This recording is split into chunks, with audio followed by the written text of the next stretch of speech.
శాకాంబరి అలంకారానికి సంబంధించి ప్రతి సంవత్సరం జరుగుతున్నటువంటి ఈ యొక్క ఆషాఢ మాసంలో అత్యంత వైభవంగా ఈ యొక్క కార్యక్రమం ఈరోజు మా గుడికి మేము వచ్చాము. మా గుడి దర్శనానికి కూడా మాకు ఇంత పెద్దమైనటువంటి వాతావరణం సృష్టిస్తారని నేను అనుకోవాలా.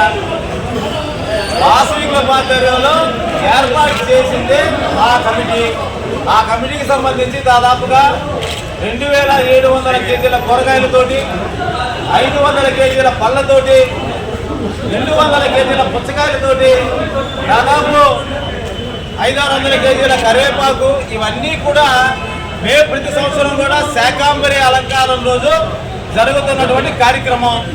దానికి సంబంధించి ఆ యొక్క ఏర్పాట్ల పరిశీలన రేపు ఉదయం వందలాది వేలాది మంది భక్తులందరూ వస్తారు కాబట్టి వారికి కావాల్సినటువంటి ఏర్పాట్లు ఎలా ఉన్నాయి అని చూడడానికి మాత్రమే జరిగింది.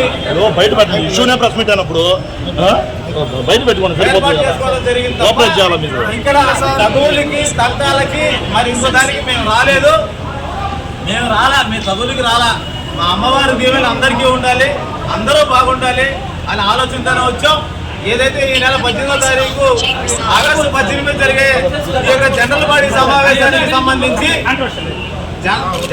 సమావేశానికి సంబంధించినటువంటి ఈ యొక్క 18వ తారీఖు జరుగుతున్నటువంటి జనరల్ బాడీ సమావేశంలో ఈ యొక్క ఆలయానికి సంబంధించి జీవిత సభ్యులందరినీ కూడా ఆ రోజు పిలుస్తాం. ఏదైతే 2 సంవత్సరాలు ఉన్నప్పటికీ కూడా కావాలని అడిగినటువంటి పెద్దలకి ఖచ్చితంగా ఆ యొక్క కార్యక్రమం రోజు వాళ్ళు యాక్సెప్ట్ తీసుకుంటే బంగారంగా తీసుకోమని చెప్పాం. ఇప్పుడు కూడా మేము ఆ మాట మీదే ఉన్నాం, మాకు వేరే మాట లేదు.